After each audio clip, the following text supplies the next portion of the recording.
베드로후서 2장 20절로 22절 말씀을 우리 교독하시겠습니다. 마지막 22절은 함께 읽겠습니다. 만일 그들이 우리 주 대신 구주 예수 그리스도를 알므로 세상의 더러움을 피한 후에 다시 그 중에 얽매이고 지면 그 나중 형편이 처음보다 더 심하리니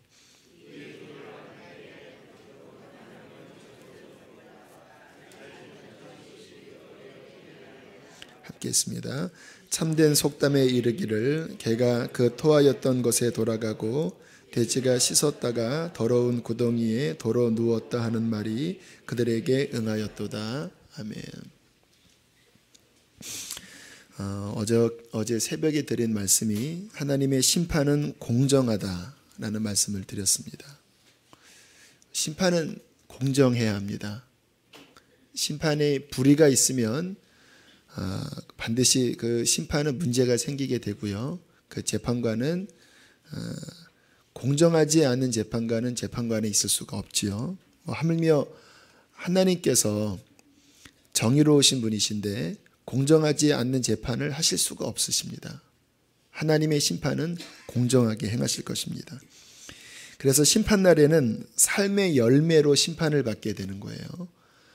정말 개차반처럼 살고 더러운 음란한 삶을 살았는데 교회를 다녔다는 이유로 또 입으로 예수를 믿었다라고 말했다라는 이유로 천국에 보낸다라고 하는 것은 이거는 공정한 심판이 될 수 없는 것입니다. 로마서 2장 6절부터 보면 하나님께서 각 사람에게 그 행한 대로 보응하시되 참고 선을 행하여 영광과 존귀와 썩지 아니함을 구하는 자에게 정말 진정한 하늘의 가치를 구하는 자에게 참고 선을 행하며 하나님의 말씀 안에 거하는 자에게는 영생으로 하시고 오직 당을 지어 진리를 따르지 아니하고 불의를 따르는 자에게는 진노와 분노로 하시리라. 악을 행하는 각 사람의 영에게는 환난과 곤고가 있으리니 먼저는 유대인에게요 그리고 헬라인에게며 선을 행하는 각 사람에게는 영광과 존귀와 평강이 있으리니 먼저는 유대인에게요 그리고 헬라인에게라. 이렇게 말씀하시면서 마지막 11절에 뭐라고 말씀하시냐면 하나님께서 외모로 사람을 취하지 아니하신다. 그게 중요합니다. 하나님께서 외모로 유대인이었느냐 아브라함의 자손이었느냐 교회 다녔느냐 이러한 외적인 기준으로 심판을 하시는 것이 아니라 그 사람의 삶의 열매를 가지고 직접 그 사람의 삶의 모습을 가지고 심판을 하신다라고 말씀을 하시는 것입니다. 자, 그러면 이제 우리가 이러한 말씀을 들으면 당장 마음에 부딪히는 게 있습니다. 그러면 예수님 믿는 게 도대체 무슨 의미입니까? 예수님이 십자가에서 내 모든 죄를 사해 주셨다고 하는 그 의미가 무엇이에요? 우리가 비록 죄인이지만 예수님이 내 죄 때문에 십자가를 지셨다라는 것을 믿어서 심판에서 벗어난다라고 믿잖아요. 저도 그렇게 믿고 여러분도 그렇게 믿습니다. 성경도 증거합니다. 요한복음 5장 24절에 보면 내가 진실로 진실로 너희에게 이르노니 내 말을 듣고 또 나 보내신 이를 믿는 자는 영생을 얻었고 심판에 이르지 아니하나니 사망에서 생명으로 옮겼느니라. 분명히 십자가 복음을 믿는 자가 영생을 얻었고 사망에서 생명으로 옮겨 그가 심판에 이르지 아니한다라고 말씀을 하시는데 지금 제가 서두에 드린 말씀 심판이 공정하다 행한 대로 갚으신다라고 하는 말씀은 이게 좀 뭔가 우리가 알고 있는 복음에서 맞지 않은 것 같습니다. 그러면 심판이 공정하다면 예수님의 십자가를 믿어도 심판을 받겠다라는 의미인가요? 세상에 죄인 아닌 사람이 어디 있습니까? 자, 여기서 심판이 공정하다라고 하는 그 말의 의미를 다시 한번 생각하셔야 합니다. 자, 어떤 사람이 분명히 죄인이었어요. 그런데 그가 그 죄가 잘못인 것을 깊이 깨달았습니다. 그리고 회개했어요. 그리고 자신의 힘으로는 죄가 용서받을 수 없기 때문에 예수 그리스도의 십자가의 공로를 정말 믿었습니다. 그러면 무슨 일이 벌어집니까? 그가 평생 행했던 죄가 예수님의 십자가의 보혈로 씻어집니다. 예수님께서 그 사람 대신해서 죽으신 거예요. 그러면 그는 용서받는 것입니다. 왜? 예수님이 그 죄를 가져가셨기 때문이지요. 그는 구원을 받게 됩니다. 자, 그때 그가 주님 앞에 설 때 그가 받는 심판은 공정이에요. 왜냐하면 아까 말씀드린 것처럼 공정하다라는 것은 잘못한 것에 대하여 공정하게 판결을 내리시겠다는 건데, 우리가 정말 회개하고 예수님 십자가를 믿으면 우리의 잘못에 대하여 그 잘못이 예수님이 공정하게 심판을 받으셨기 때문에 우리가 용서받아도 그 심판은 공정한 것입니다. 왜? 하나님의 공의가 예수님의 십자가 안에 이미 다 부어졌기 때문에. 자, 그런데 시점을 우리가 잘 보셔야 합니다.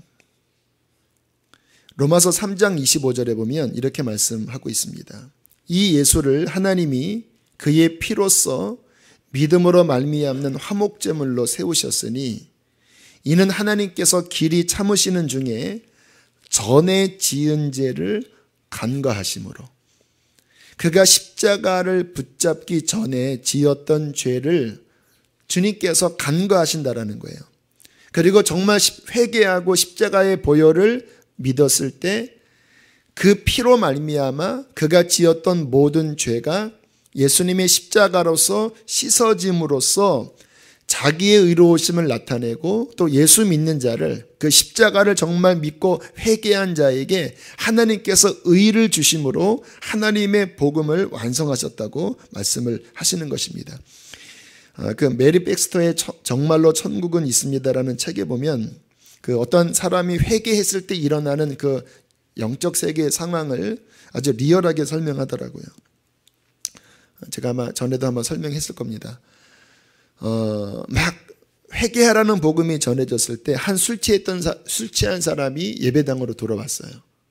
그리고는 내가 바로 죄인입니다. 나를 구원해 주십시오. 그렇게 막 매달리니까 주변에 있던 몇몇 집사님들이 그 형제에게로 와서 모든 죄를 다 고백하셔야 합니다. 그렇게 막 같이 기도를 도와줘요. 근데 기도가 잘 안 됐나 봐요. 왜냐하면 그 순간의 영적 상태를 보여주는데 이 영혼이 시커먼 보재기 같은 그 죄지요, 시커먼 줄 같은 곳으로 아주 꽉꽉 묶여 있더래요.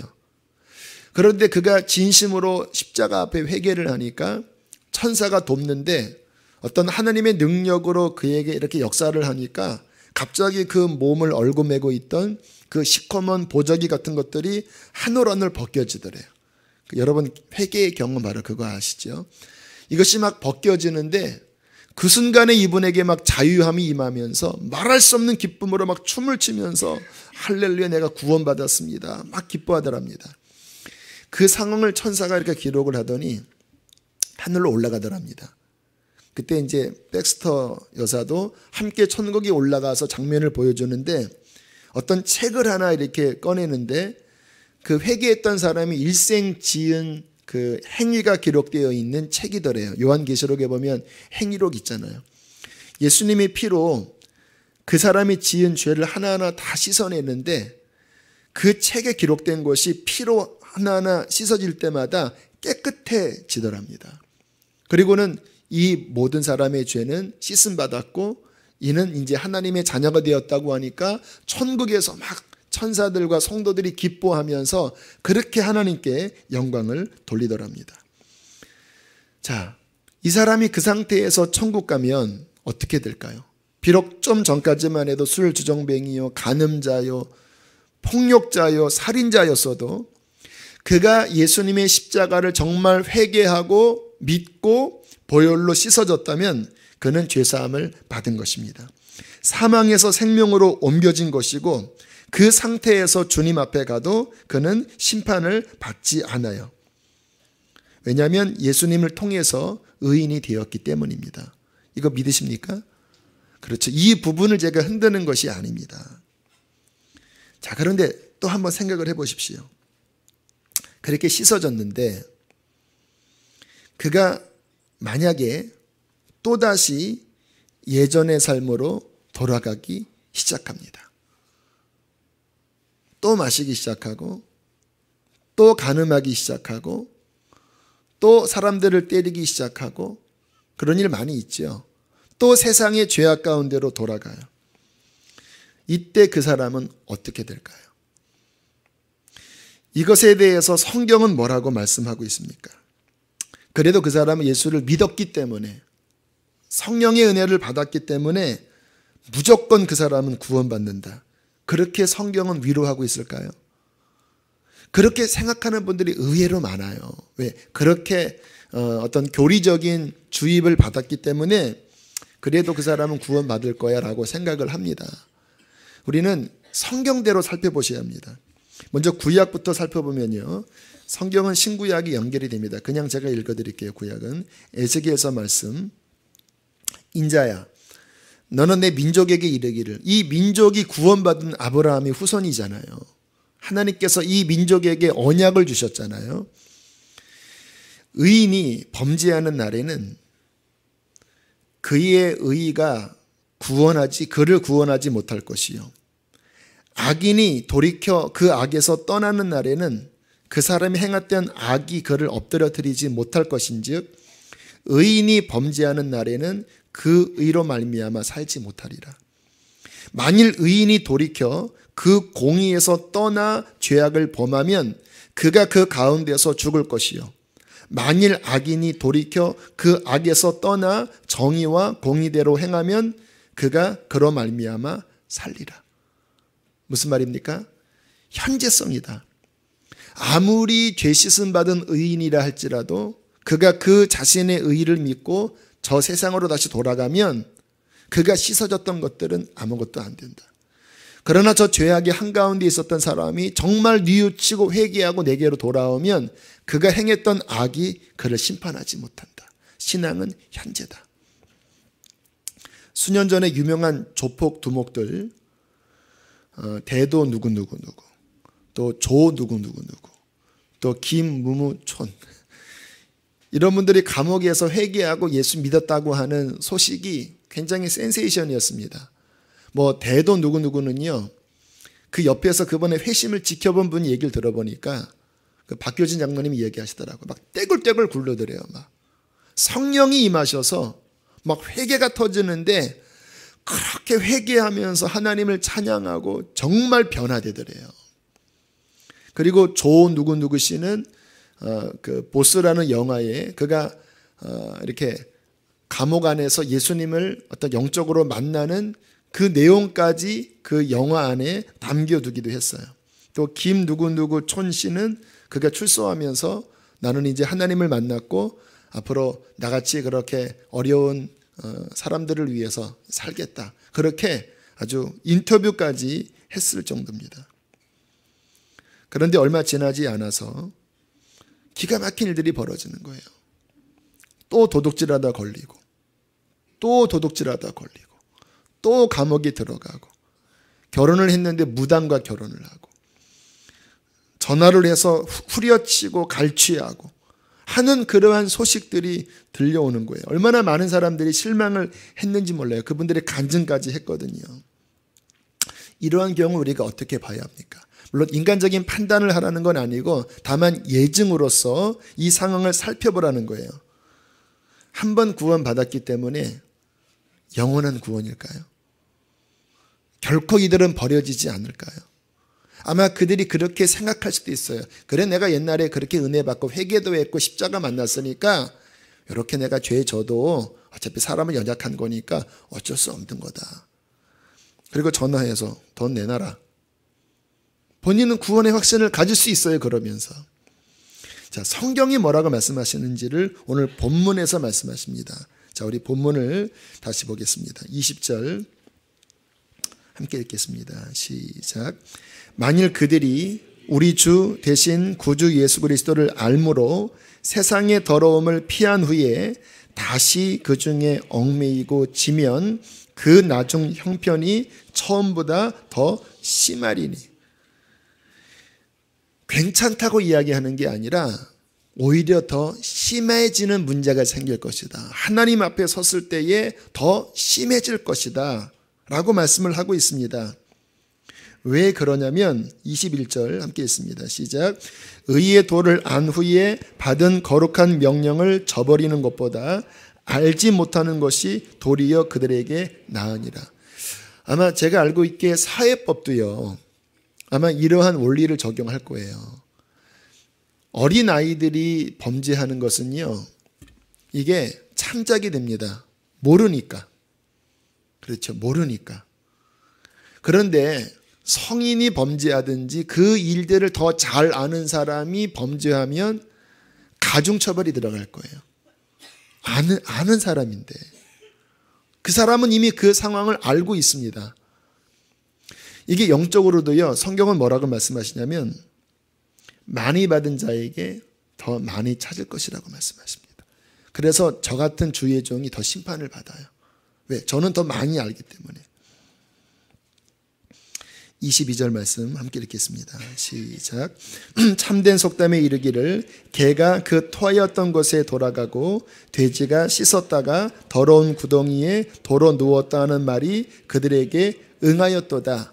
개가 토해놓고 다시 그거를 먹는 것처럼, 돼지가 씻어졌다가 다시 구덩이에 뒹구는 속성이 있는 것처럼, 그는 비록 회개했었지만, 십자가를 만났었지만 다시 토한 것을 먹기 시작하고 씻어졌다가 돼지 새끼처럼 다시 구덩이에 뒹구는 것과 같은 그러한 불행한 일이 그에게 일어날 것이다 라고 말씀을 하고 있는 것입니다.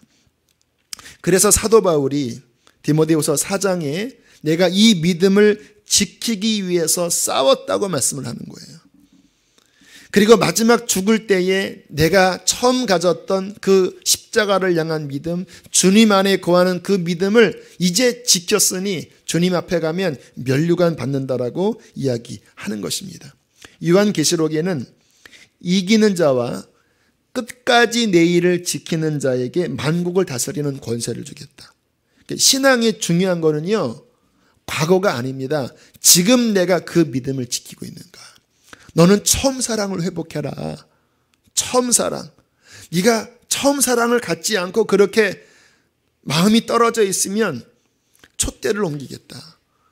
주님께서 끊임없이 우리에게 하시는 말씀이 주님과 나 사이에 바른 관계를 날마다 유지하는 것을 매 순간마다 점검하라고 말씀을 하는 것입니다. 이게 신앙생활에 너무너무 중요한 거예요. 자, 그럼 우리가 또 이런 의미를 가질 수 있습니다. 우리가 정말 회개하고 예수님 믿어서 죄 용서함 받고 진짜 구원 받았어요. 그러면 우리가 조금 죄 지으면 구원이 탁 출장 나갔다가 또 금방 회개하면 다시 구원이 다시 이렇게 들어오고, 또 내가 조금 잘못 말하면 구원이 탁 사라졌다가 또 회개하면 구원이 들어오고, 그런 식일까요? 그럼 하루에도 막 10번씩 그냥 들어갔다 나왔다. 근데 문제는 뭐냐면 구원이 잠깐 출장 나갔다가 그때 주님 오시면 그러면 지옥 가는 것일까요? 도대체 어디까지가 버려지는 상황이 되고 어디까지가 용납되는 상황이 될까요? 문제는 뭐냐면 우리가 죄사함을 받고 구원을 받았지만 우리의 이 육신의 연약한 죄성은 사라지지 않는다라는 거예요. 그래서 수많은 사람이 십자가를 믿고 회개를 했다 해도 다시 죄로 넘어지는 일들이 여기 서 있는 저를 비롯해서 아마 99.99%의 모든 크리스찬들이 다 다시 넘어지고 그런 어려운 시간들을 모두 다 가져요. 저도 수없이 넘어졌고 이 싸움이 쉽지 않다라는 것을 제가 절실하게 느끼고 있습니다. 그렇게 잠깐 넘어졌다고 해서 구원이 사라질까요? 그렇지는 않습니다. 그렇지는 않아요. 자, 그러나 문제가 있습니다. 계속 육신에게 져서 육신대로 살기 시작하면 하나님과 나와의 관계가 점점 문제가 생겨요. 그 병원에서 암 걸린 그런 경우의 이야기를 들어보면 이게 수십 년 진행됐다라는 거예요. 그냥 몇 개월 만에 생기는 게 아니라 수십 년 동안 조금씩 커져 나갔다가 나중에 딱 발병하면 심각한 상황이 된다라는 거예요. 그처럼 분명히 십자가를 만났었는데 어느 순간부터 하나님과 나 사이에 영적인 문제가 생기기 시작해요. 왜? 자꾸 불순종하니까. 자꾸 육신적으로 살아가니까. 그러면서 점점 주님 안에 거하지 못하고 멀어지면서 기도도 잘 안 되고 예배도 소홀해지고 점점 육신적인 것이 나를 이끌어갈 때 주님은 우리 안에서 경고하기 시작합니다. 너 그러면 망한다. 주님의 경고는요, 단호합니다. 너 그러면 망한다. 회개해라. 로마서 8장 12절 13절 우리가 빚진 자로 돼 육신에게 져서 육신대로 살 것이 아니니라. 너희가 육신대로 살면 반드시 죽을 것이로되 영으로서 몸의 행실을 죽이면 살 것이다. 제 뇌리에 주님께서 자주 경고하시는 말씀이에요. 너 그렇게 육신에 끌려가서 살면 너는 망한다. 영으로서, 성령으로서 육신의 행실을 죽이면서 날마다 주님 안에 거하는 삶을 살아야 할 것이다. 주님께서 우리 영 안에서 경고하십니다. 그러나 주님이 한 번에 우리를 끊지 않으세요. 여러분, 하나님은 사랑이시고 그분은 인내하십니다. 어떻게 찾은 우리인데 그렇게 쉽게 조금 잘못했다고 툭 버리고 이러한 분 아니세요. 주님은 긴 인내와 사랑으로 우리를 이끌어 가세요. 십자가를 만나서 정말로 회개했던 그 순간도 주님은 아세요. 그가 어떻게 또 넘어질지를. 왜? 연약하니까. 그러나 어떠한 정말 구원받은 사람들은 어떠한 일이 벌어지냐면요, 죄악 가운데 살면 그게 힘들게 느껴져요. 왜냐하면 우리 안에 이 거듭난 새 사람이 있기 때문에 예전에는 그 죄악 가운데 살아도 그게 즐거움이었는데 이제는 구원받은 사람들은 죄악 가운데 살면 이 심령이 답답해서 못 견뎌요. 너무너무 힘들어요. 차라리 내가 이 모든 것을 끊어버리고 거렁뱅이가 돼도 은혜 받고 사는 게 차라리 낫지. 이 죄악 가운데, 이 음탕한 가운데, 이 양심의 가책과 이 두려움 가운데 사는 것은 차라리 사는 게 아니다. 그러한 느낌이 들어요. 이게 복된 사람입니다. 구원받은 사람들의 모습이에요. 성령께서 우리 안에 근심을 주기 시작합니다. 죄가 기쁘지가 않아요. 처음에는 기쁜데 그게 행복하지가 않아요. 구원받은 사람들 얘기 들어보면 다 경험하셨잖아요. 이렇게 살아도 나는 행복하지가 않아요. 왜? 우리 안에 하나님의 은총이 머물러 있기 때문이에요. 그래서 마치 연화가 회귀하듯이 그렇게 죄에 넘어졌다가 많은 분들이 다시 하나님 앞에 돌아오게 돼요. 그런데 그렇지 않은 분들도 있으시더라고요. 하나님이 부르시는데도 이 고집이 센 분들, 이 자아가 센 분들이 있습니다. 바로와 같은 분들. 아무튼 하나님께서 그렇게 부르고 부르시는데도요, 나는 한번 하면 한다. 이런 마음으로 계속 고집을 피우면서 그 길로 걸어가요. 그럼 하나님이 버리실까요? 그렇진 않아요. 하나님이 어떻게 우리를 구원하셨는데, 어떻게 찾으셨는데, 그는 긴 인내와 사랑으로 그를 부르시다가 정 돌아오지 않으면 징계하시기 시작합니다. 왜? 사랑하시기 때문에. 영원한 생명을 주시기 위해서 징계하십니다. 그의 삶에 우겨쌈이 다가오고, 그의 삶에 어떤 재정적인 문제가 다가오고, 그의 삶에 정말로 풍랑이 일어나서 그가 하나님 앞에 돌아오도록 주께서 인생 가운데 부르세요. 구약 이스라엘을 보세요. 북왕국이 망하고 이스라엘이 망하기까지는요, 엄청난 수백 년의 시간이 흘렀습니다. 그 수백 년 동안 하나님께서 얼마나 많이 징계하십니까? 블레셋을 드시고 모압과 암몬을 드시고, 그리고 주변의 여러 상황들을 통해서 그렇게 채찍질하고 또 회개하면 또 살리시고, 그게 수백 년 동안, 이게 뭐 수십 번 수백 번을 하나님께서 그를 부르시면서 이끌어 주셨어요. 그런데 그래도 완전히 이제 화인 맞은 경우가 있습니다. 아까 제가 예를 들었던 그러한 분들이 그럴 수 있어요. 이스라엘도 그런 경우예요. 성경에 뭐라고 말씀하시냐면 주님께서 이제 내가 돌이키기에 염증이 났다 그럽니다. 이제는 안 된다. 내가 너희를 얼마나 불렀느냐. 얼마나 불렀느냐. 이제는 끝이다. 내 영광이 예루살렘에서 떠나겠다. 그게 에스겔서입니다. 예레미야는 이제 이 민족은 망할 수밖에 없다.